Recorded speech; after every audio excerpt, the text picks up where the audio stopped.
Using Coinbase in the UK is incredibly easy.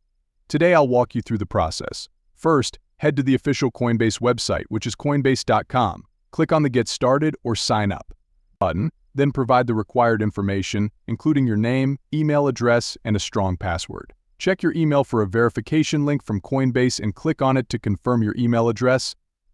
Coinbase will then ask you to complete identity verification, typically by providing a photo ID such as a driver's license or passport. Next, you'll need to link your bank account or debit credit card.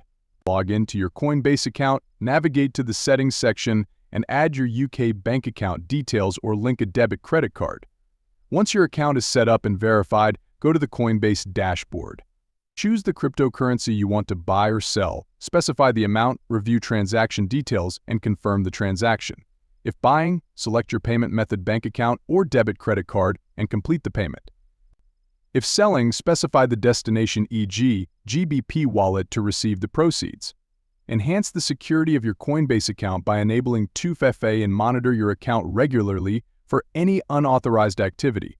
For more advanced trading features, consider using Coinbase Pro, a separate platform linked to your Coinbase account. Explore the option of using external cryptocurrency wallets for added security.